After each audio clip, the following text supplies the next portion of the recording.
안녕하세요. 반갑습니다. 정부 공인 청년 남민우 청년위원장 인사드리겠습니다. 제 본업은 인터넷 장비를 만드는 다산 네트워크스의 대표이사입니다. 벤처기업을 하다 보니까 어떻게 벤처기업 협회장을 작년부터 맡게 돼서 일을 하게 됐어요. 그러다 보니까 청년위원장으로 발탁이 돼가지고 지금은 공직 알바를 하고 있습니다. 알고 계시겠지만 저는 상근은 아니고요. 비상근입니다. 저를 포함해서 청년위원들이 19분이 계세요. 제가 62년생이고 제일 막내 위원이 91년생입니다. 그러니까 30년에 걸쳐 있는 거예요. 두 세대가. 91년이면 제 둘째하고 똑같거든요. 그러니까 처음 만나서 간담회를 하는데 그 91년생 막내 위원이 그러더라고요. 이제 총학생회장인데, 아니 자기는 청년위원이 위원하라고 해서 왔는데 청년은 몇 명 없고 몇 아저씨 아줌마들만 있냐 뭐 이렇게 불만을 얘기하는 거예요. 그러더니 역시 그 박할린 교수가 발끈해가지고 한마디 하더라고요. 도대체 무슨 근거로 자기만 청년이냐, 나도 청년이다, 그렇게 얘기를 해요. 그래서 제가 좀 당황스러워가지고 통계청은 29세까지고 중기청은 39세까지고 당에서는 청년이 45세까지다. 그러니까 박할린 의원이 청년이 맞다. 그렇게 제가 이렇게 얘기해줬어요. 근데 알고 보니까 박할린 의원께서는 캠프에도 있었고 인수위에도 활동을 많이 하셨더라고요. 그분이 67년생이고 저를 포함해서 60년대생이 3명이고 나머지는 70년대생, 80년대생, 90년대생까지 위원들이 모여 있습니다. 아주 골치 아픕니다. 그분들 끌고 가기가. 오늘 제가 초대를 받아가지고 어떤 내용을 할까 하고 국회에 담당하신 분하고 많은 상의를 했어요. 어떤 콘텐츠를 하면 좋겠느냐. 그래서 처음에 정부 부처에 가서 하는 이제 창조경제와 뭐 벤처 활성화 대책 이런 걸 이제 제시를 했더니 그렇게 말씀하시더라고요. 우리는 공무원 별로 안 좋아한다. 이런 공무원 스타일 좀 피해줬으면 좋겠다. 그래가지고 좀 자료 좀 더 보강해가지고 우리 경제 현황과 뭐 창조경제 어떻게 얘기했더니 우리는 또 교수 같은 스타일도 안 좋아한다. 그렇게 얘기를 하시더라고요. 그럼 도대체 뭘 얘기를 했으면 좋겠느냐 물어보니까 당신이 벤처 기업가니까 벤처 하면서 죽다 산 얘기, 고생한 얘기 좀 해라. 그러면 아마 재밌게 들을 거다. 그렇게 말씀을 하셔가지고 이 짧은 시간에 이 늙은 청년의 청년 창업 얘기, 사전 5기의 경험, 이걸 얘기를 할 거고요. 두 번째는 그래도 지금 국정을 논하는 자리인데 창조경제와 청년 일자리, 젊은 청년들 얘기를 꾸며가도록 하겠습니다. 어쨌든 이 내용은 당정 협의를 충분히 거친 거니까요. 재미가 없더라도 좀 협조를 해주시기 바랍니다.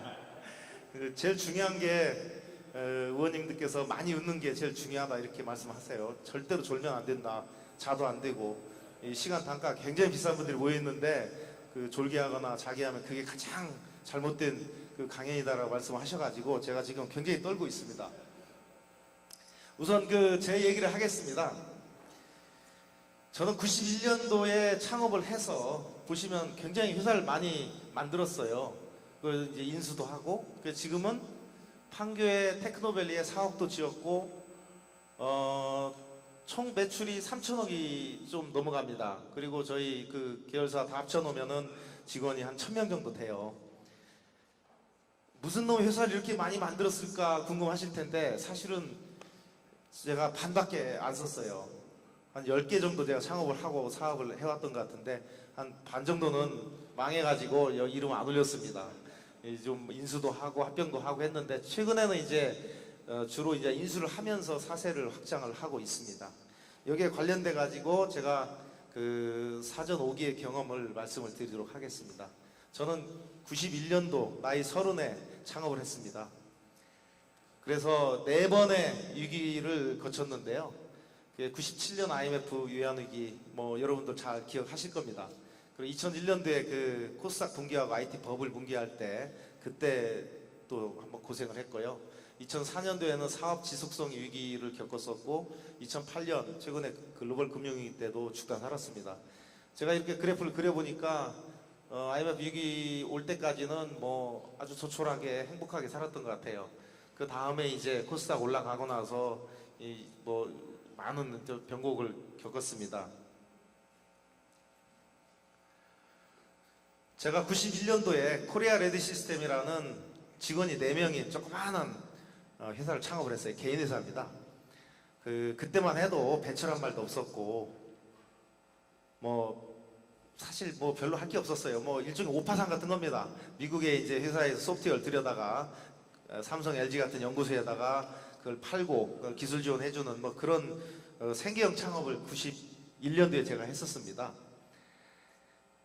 그리고 이제 93년도에 다산기현이라는 지금 다산네트워크스의 그 전신이 되는 법인입니다. 법인을 세워가지고 지금까지 쭉 22년째 사업을 해오고 있는데요. 처음부터 제가 창업을 한 건 아니고 저도 대학을 졸업하고 대기업에 들어가서 한 6년째 일을 했었습니다. 근데 대기업에 가서 희망이 없더라고요. 별 비전도 없고. 그래서 때려치고 나와가지고 중소기업에 들어갔는데 중소기업에서 한 2년 동안 거의 죽을 고생을 했어요. 정말 중소기업이 열악하더라고요. 근데 사실은 그때 세상 물정은 다 배운 것 같아요. 그동안에 좋은 학교에서 좋은 직장에서 그냥 엘리트 코스로 쭉 살아오다 보니까 제가 보고 있던 세상이 이 세상의 진짜 모습은 아니더라고요. 중소기업에 가가지고 정말 저는 그때 인생 공부를 다 했다고 생각을 합니다. 그것이 제가 창업을 하고 지금까지 살아남은 생존 비결 중에 하나가 아닐까 저는 그렇게 생각을 하고 있어요. 그러다가 97년도에 IMF 외환위기를 겪게 됩니다. 이때는 많은 분들이 기억하시겠지만 세상이 거의 정지된 상태였어요. 근데 제가 하던 사업이라는 거는 외국에서 달러를 주고 소프트웨어를 들여다가 국내에서 원화로 물건을 팔았을 거 아닙니까? 그때 환율이 한 800원 정도 했었어요. 그게 어느 날 갑자기 1,700원이 돼버리고 주가 폭락하지. 하루아침에 이 세계가 지금 붕괴되는 그런 느낌을 가졌었어요. 그냥 망해버린 거죠. 어찌할까 고민하다가 미국에 달러 송금은 해야 되는데 송금하고 나면은 이제 손 탈탈 털고 일어서야 되는 그런 절박한 상황이 됐는데 그때 이제 미국에 날라가가지고 좀 집을 좀 유예해달라. 지금 우리가 겪고 있는 IMF 금융위기는 천재지변 같은 거 아니냐. 내가 알아보니까 보험사들도 천재지변 일어나면 그 보험 그거 안 해주더라. 나는 이걸 감해달라는 건 아니고 6개월만 집을 유예를 해주면 환율이 정상화 될 것 같으니 그때 내가 송금을 해주겠다. 그렇게 겨우 사정해가지고 살아남게 됐습니다. 근데 그때 당시 실리콘밸리는 굉장히 호황이었었어요. 나스닥에 인터넷 열풍이 불어가지고 일손이 모자랄 때입니다. 간 김에 이제 내가 여기서 일 좀 하면 안 되겠냐 그랬더니 아주 굉장히 반가워하더라고요. 그때 당시는 지금처럼 인도에다가 소프트웨어 엔지니어를 아웃소싱한 그런 시절이 아닙니다. 전부 취업 비자 받아가지고 실리콘밸리 와서 일하던 때이기 때문에 소프트웨어 엔지니어가 굉장히 귀했을 때예요. 그래서 거기서 우리 엔지니어들 12명 데리고 한 1년 일해가지고 빚 다 갚고 한국에 돌아가가지고 무슨 사업을 해야 내가 다시 재기를 할 수 있을까 하다 그때 이제 배운 게 있어요. 역시 인터넷 세상이 시작되는구나. 인터넷 장비를 만들면 먹고 살 수 있겠다 이런 생각이 들어가지고 그때 많은 걸 깨닫게 됩니다. 그동안에 안전 운전 위주로 사업을 해오다가 역시 사업은 리스크 테이킹이구나. 내가 아무리 잘해도 옆에 와서 누군가 나를 들이박으면 사고는 날 수밖에 없구나. 그런 생각이 들더라고요. 그래서 사업에 대한 생각이 많이 바뀌게 됩니다. 그리고 또 마침 실리콘밸리에서 이 세상의 흐름을 다시 잊게 되고 여기다 한번 승부를 걸어보자 해가지고 98년부터는 네트워크 통신 장비를 본격적으로 사업을 시작을 해서 99년, 2000년에 세계 최초의 리눅스 기반 라우터를 만들고 바로 그 기세를 타고 코스닥 시장에 상장을 하게 됩니다. 그때 당시에는 시스코라는 회사밖에 이런 라우터를 만들 수 있는 기술이 없던 시절입니다. 근데 2001년도에 바로 IT 버블이 붕괴가 되고 코스닥이 폭락을 하면서 저희도 큰 위기를 맞게 됩니다. 승승장구도 회사가 사상 처음으로 매출 이익이 감소하고 주가 하락하고 시장의 압력은 높아지고 그러다 보니까 많은 벤처 회사들이 분식회계 유혹에 빠졌어요. 실제 이때 많은 회사들이 분식회계와 몇 년 뒤에 망하고 이런 일들이 벌어지게 됩니다. 저는 그때 많은 고민을 했었습니다. 근데 다행히 제가 선택한 거는 분식의 길은 아니고 정직하게 인정을 하고 그 다음에 위기를 극복하자 이렇게 하면서 저는 그 위기를 벗어나게 됐습니다. 지금 생각해보면 그때 만약에 저도 다른 벤처기업들처럼 분식에 의존하고 부풀려 가지고 실적을 해서 주가 유지를 했으면 그 몇 년 뒤에 망했을 것 같아요. 근데 그때 그 위기를 극복하면서 다시 1등 통신장비 기업을 향해서 전진을 계속하게 됩니다. 2002년에는 이더넷 스위치를 국산화 개발하고 다음엔 IPT 슬램 개발해서 KT나 하나로통신 같은 굴지의 통신사에 납품을 시작하면서 회사는 다시 승승장구하게 됩니다. 그러다 2004년도에 또 한 번 사업 지속성의 위기를 맞게 되는데요. 자, 이 대목이 제가 동방성장위원회에서 위원으로 활동하면서 대기업과 중소기업들 다루게 된 이유가 됐는데요. 사실 우리나라 B2B 기업들이 대기업을 상대로 납품을 해서 돈을 번다? 그건 사실 불가능한 얘기입니다. 제가 그때 KT든 하나로통신든 이 회사들의 납품을 하면서 얼마나 가격 깎기를 했으면 삼성, LG가 이 사업을 포기하고 나가버렸어요. 그래서 지금도 저희 다산이 대한민국의 1등 유선통신 장비업체예요. 네트워크 장비는 저희가 1등입니다. 삼성, LG가 안 해요. 포기했어요. 그때 그 KT 같은 업체들이 거의 3개월마다 한 번씩 가격 후려치기를 하는데 대기업들도 못 버티는 거예요. 그러니까 저는 뭐 그 사업을 계속 해야 되니까 버티는데 삼성, LG는 뭐 그거 아니면 또 뭐 할 게 없는 게 아니잖아요. 그리고 손 들고 나가는 바람에 그렇게 됐어요. 저희 같은 이제 회사는 R&D를 계속 해야 되기 때문에 그 투자 현금은 고갈되고 그걸 또 조달하려고 코스닥에서 유상증자를 2차례 했는데 그때마다 주가는 폭락하고 제가 그 2000년도에 코스닥에 상장했을 때만 해도 저희 시가총액이 몇천억이 돼가지고 그때는 제가 1000억 벤처갑부에 들어갔습니다. 그 100대 지금 그때 잡지를 지금도 보니까 100대 벤처갑부에 들어가 있더라고요. 물론 저는 뭐 돈을 한 푼도 못 만져봤어요. 뭐 주식만 그렇다는 거죠. 그 뒤에 이제 코스닥 주가 폭락하면서 물론 그게 10분의 1로 쭈그라들긴 했습니다만은 2004년도에 제가 갖고 있던 기분은 뭐랄까 침몰하는 배의 선장 같은 이거는 도저히 살려낼 수 없는 그런 기분으로 코스닥까지 왔어도 결국 이 B2B 하는 중소기업들은 망할 수밖에 없는 운명이다라는 생각에 굉장히 우울하게 지내고 있었는데요. 저는 좀 운이 좋은 편이어가지고 그때 2004년에 독일의 지멘스라는 그 글로벌 기업이 저한테 전화를 해오더라고요. 그때 저희 회사가 기술만큼은 세계에서 가장 빠른 IPT 슬램을 가지고 있었습니다. 합작회사를 만들어가지고 유럽 시장에 제품을 팔자 이렇게 제안을 받아가지고 저는 합작회사 만들면 잘 될 것 같은데 우리 모의사가 망할 것 같더라고요. 그래서 그러지 말고 1억 불만 투자하면 내가 회사를 너한테 줄 테니 1억 불만 투자해줘라. 그래가지고 1억 불 투자 받고 저는 이대주주가 되고 지멘스 계열사로 저희가 편입이 됩니다. 그러고 나서 다시 회사는 승승장구하고 2005년에 드디어 매출 1000억을 돌파하게 됩니다. 사실 창업을 한 사람 입장에서 매출 100억을 돌파할 때 그 기분, 코스닥에 상장할 때 그 기분, 또 1000억을 돌파할 때 기분, 이건 정말 그 이루 말할 수 없이 기쁜 그 일입니다. 경험입니다. 그러다가 이제 2008년에 글로벌 금융위기가 오는데요. 사실은 저는 이제 지멘스라는 글로벌 대기업의 자회사가 됐고 전문 CEO니까 주식을 뭐 팔고 몇백억 챙겼으니까 이제 뭐 빠이빠이 하고 대한민국을 뜨면 됩니다. 물론 그때 제가 대한민국에 대한 생각은 두 번 다시 내 사업하지 않겠다. 이런 환경에서 사업을 해서 10년을 살아남고 20년 살아남는다는 건 불가능에 가깝다. 그런 걸 절감을 했었습니다. 그래서 잘 됐다. 이번 기회에 정리하자 하고 뜨려고 했었는데 뭐 제 운이 그렇지 않았던 것 같아요. 2008년 9월에 리먼 사태가 터졌는데 2008년 4월에 저한테 다시 인수를 하라고 제안을 하더라고요. 그때 지멘스가 노키아로 넘어가고 통신장비 회사가 노키아 지멘스 네트워크스라는 회사가 만들어졌어요. 근데 그 전 세계 그 통신장비 시장이 굉장히 힘들어져 가지고 중국의 화웨이라는 업체가 워낙 휩쓸고 다니니까 그 쟁쟁한 알카텔, 루센트, 에릭슨, 노키아, 지멘스, 모토로라 이런 회사들이 계속 침몰을 했던 겁니다. 그때 이제 그 지멘스도 사업을 포기하고 노키아로 넘어갔었는데 노키아가 인수하더니 바로 저한테 인수를 해가라.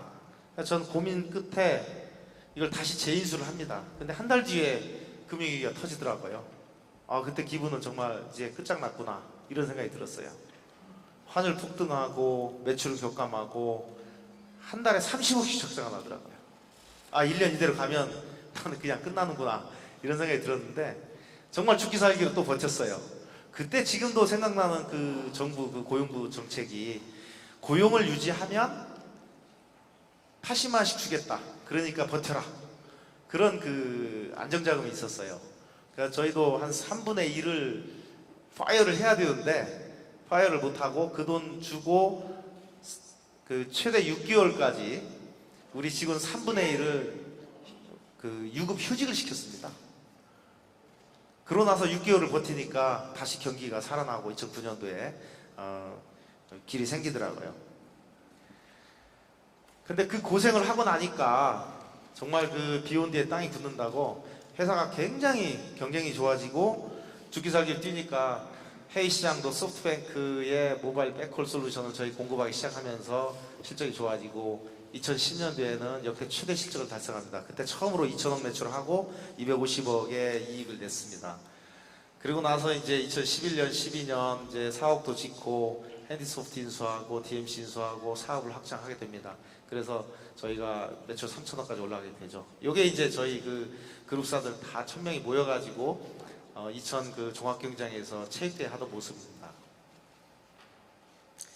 이 4번의 그 위기를 통해서 제가 얻은 생존 교훈은 이런 겁니다. 굉장히 단순한 거예요. 항상 최선을 다하자. 정말 하늘이 무너져도 솟아날 구멍이 있다. 그런 생각을 IMF 위기를 겪으면서 하게 됐고요. 두 번째, 그 2001년도에 버블 붕괴 시절에는 현실을 직시하자. 그리고 정직만이 최선의 정책이다 라고 버텼습니다. 지금 생각해도 그 판단이 맞았던 것 같습니다. 세 번째, 그 지멘스하고 딜을 할 때는 사심없이 모든 걸 던졌습니다. 그리고 사실 바라지도 않았는데 그게 다시 저한테 또 오게 됐거든요. 이런 자세가 정말 이 승부사한테 중요하구나 이때 깨닫게 됐습니다. 그리고 다시 저한테 제안이 왔을 때 변화와 대사에 순응하는 어떤 그런 유연함을 생각하게 됐습니다. 저는 그때 사실 대한민국 뜰려고 생각했었습니다. 근데 더 좋은 조건으로 저한테 그게 왔었거든요.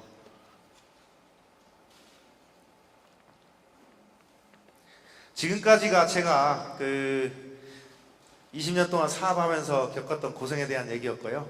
지금 아주 늙은 청년의 얘기였습니다. 지금부터는 젊은 우리 청년들의 얘기에 대해서 제가 시작을 해보겠습니다. 우선 짧은 그 동영상을 보고 나서 제가 시작을 하겠습니다.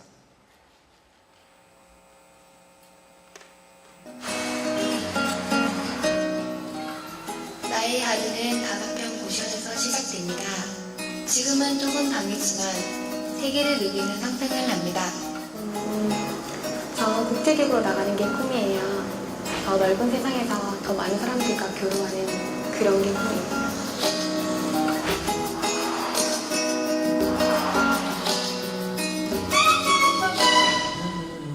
제가 이제 일주일 내내 일을 하고 있거든요. 그렇다 보니까 오히려 피곤을 느낄 틈이 없어요. 살기에도 어느 정도 도움이 되고 할 정도예요.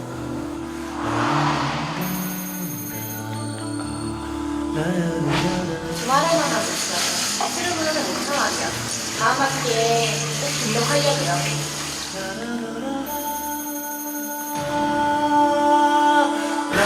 하루가 24시간이 아니라 48시간이었으면 좋겠는데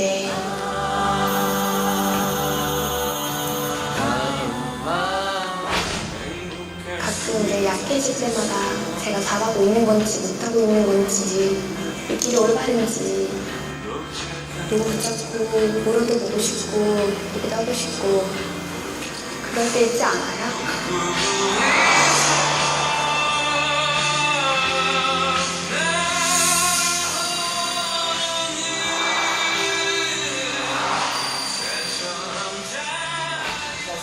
것이 아니라 꿈과 실력이 성공의 자본이 되는 나라, 우리 청년들의 꿈이 세계로 뻗어나갈 수 있는 나라 만들어 갑시다. 우리는 할 수 있습니다.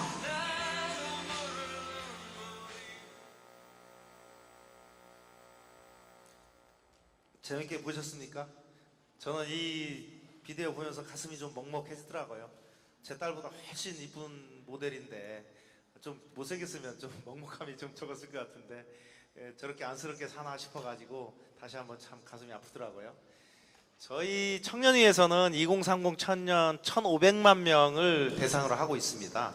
이게 이제 여기 청년당원 45세까지던데 저희는 19세에서부터 39세까지를 대상으로 설정하고 정책에 대해서 지금 고민을 해보고 있습니다. 청년 고용률은 지난 10년간에 45%에서 40%로 추락을 했습니다. 이 추세를 보시면 정말 끝도 없이 추락하고 있습니다. 이대로 가다가는 사자가 깨질 것 같아요. 그래서 저희 청년위의 KPI는 이 청년 고용률을 어떻게 반전시킬 거냐, 이 추세를 전환시킬 거냐, 거기에 지금 두기로 했습니다. 이게 더 심각한 거는 청년의 인구가 줄어들고 있음에도 불구하고 고용률이 줄어든다는 거거든요. 그러니까 2배 이상으로 지금 악화가 되고 있다는 얘기입니다. 통계청에서 청년 통계를 내는 15세에서 29세를 보면은요, 대략 1,000만 명인데 고용률 40%라는 것은 그 중에 400만 명이 취업을 하고 있다는 뜻입니다. 그걸 나눠보면은요, 실업자가 30몇만 명이고 이 사실상의 실업자가 60몇 명에서 토탈 한 100만 명 정도가 쌓여 있습니다. 그러니까 15세에서 29세 사이 청년들이 대충 100만 명 정도가 미취업 상태로 쌓여가고 있다고 보시면 됩니다. 그래서 이 문제를 해결하기 위해서 우리는 청년 창업과 청년 취업 이 두 가지로 꼭지를 잡고 있는데요. 먼저 창업에 대해서 말씀을 드리겠습니다. 창업은 새로운 산업군을 창출하고 국가경제 역동성을 유지하는 핵심 요인이다. 왜 그러느냐? 국민소득 2만 불까지는 요소 투입으로 가능하지만 그 이후에는 이런 창의적인 기업가 정신으로 창업을 하는 것이 관건이다라는 게 독일의 막스 플랑크 연구소의 연구 결과입니다. 세계적으로도 모든 나라가 강력한 기업가 정신을 고취하고 창업 정책을 추진하고 있습니다. 미국 같은 경우에도 창업국가 미국의 국가 비전을 선포하고 있고요. 영국은 굉장히 많은 이노베이션을 시도하고 있습니다. 이 영국에 대해서는 저는 깜짝 놀란 게 영국에 보면 기업 혁신부라는 부서가 있어요. 부처가.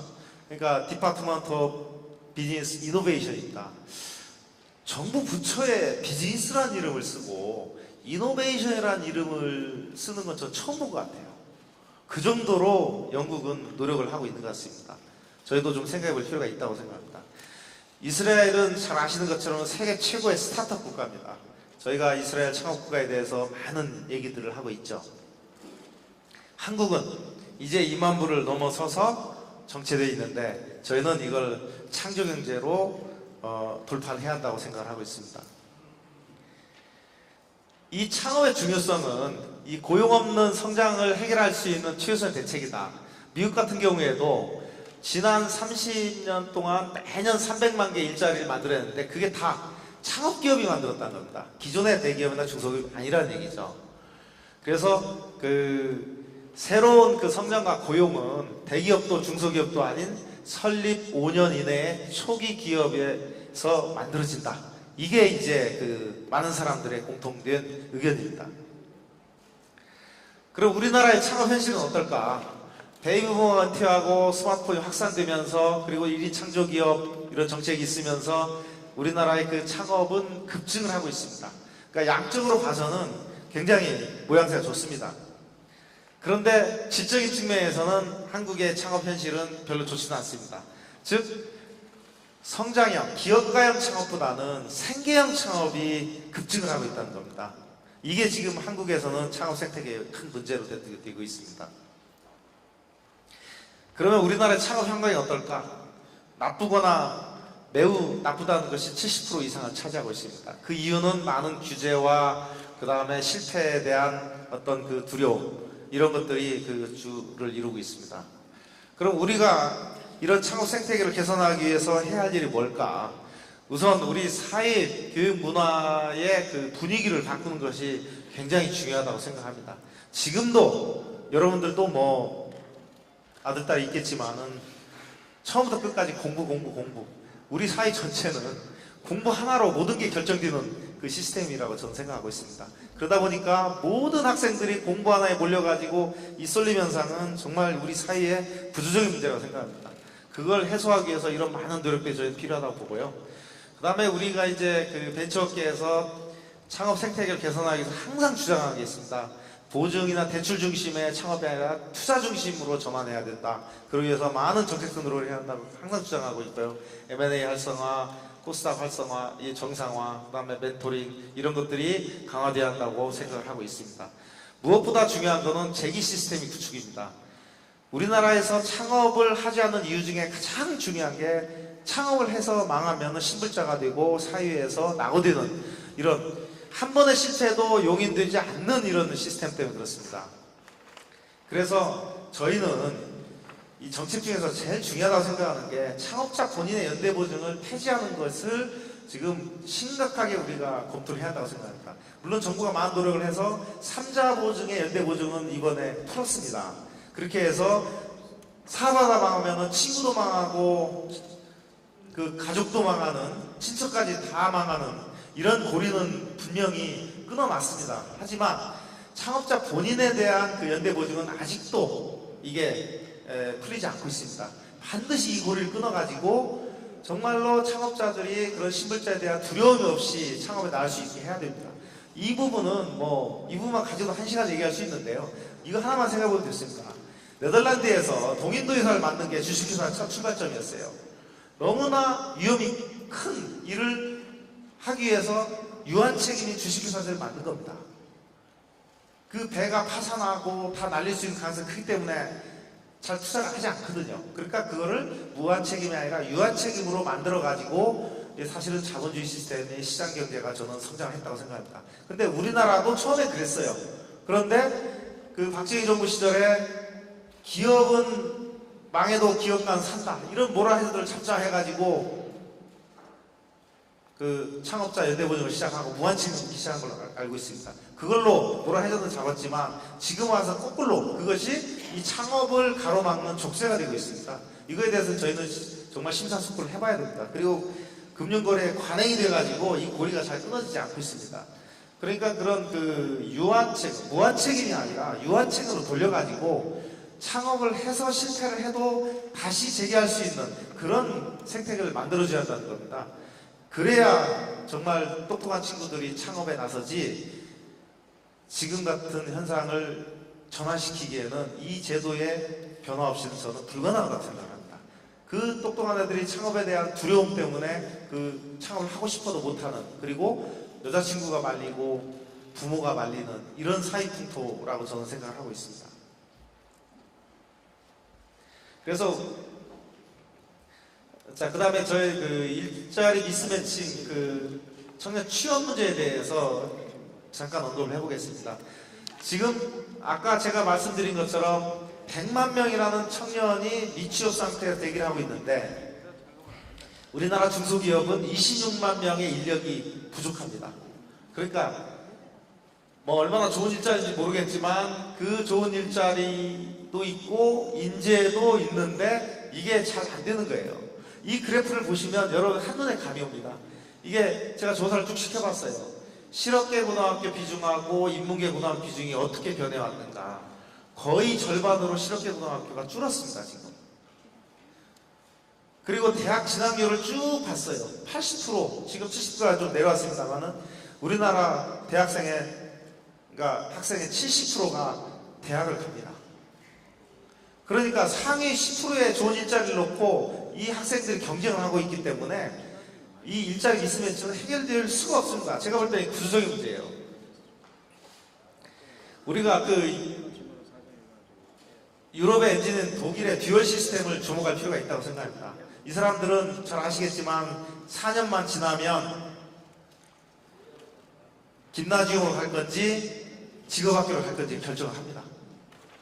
그리고 직장에 간 사람들이 언제든지 다시 학업을 할 수 있는 이런 듀얼 시스템을 가지고 있습니다. 그것이 바로 2008년 경제 2위에도 독일 경제가 굳건한 이유고 히든 챔피언을 양산하는 그런 생태계라 저희는 생각을 하고 있습니다. 2014년 라이프치히에서 제42 국제기능올림픽에서 대한민국이 또 1등을 했습니다. 그 기록을 보면 19년, 18년째 종합우승을 하고 있어요. 그러니까 독일보다 우리 청년들의 기능이 이렇게 뛰어난데 왜 우리 경제는 독일 경제처럼 강소기업을 키워내지 못하는가, 이런 질문을 던지고 싶은 겁니다. 우리 사회의 인센티브 시스템이 저는 고장나 있다고 생각합니다. 이거는 우리 기성세대의 잘못이라고 저희가 인정을 해야 한다고 저는 생각하고 있습니다. 중소기업의 평균임금 대기업의 62% 수준에 불과합니다. 그리고 대졸 미취업자 70%가 얼마 되지도 않는 대기업과 공공기관을 희망을 하고 있습니다. 이것이 바로 일자리 미스매치의 그 핵심적인 원인들입니다. 그래서 저희는 교육, 노동, 시장을 융합해서 범부처적인 노력을 해서 이 문제를 해결해야 한다고 생각하고 있습니다.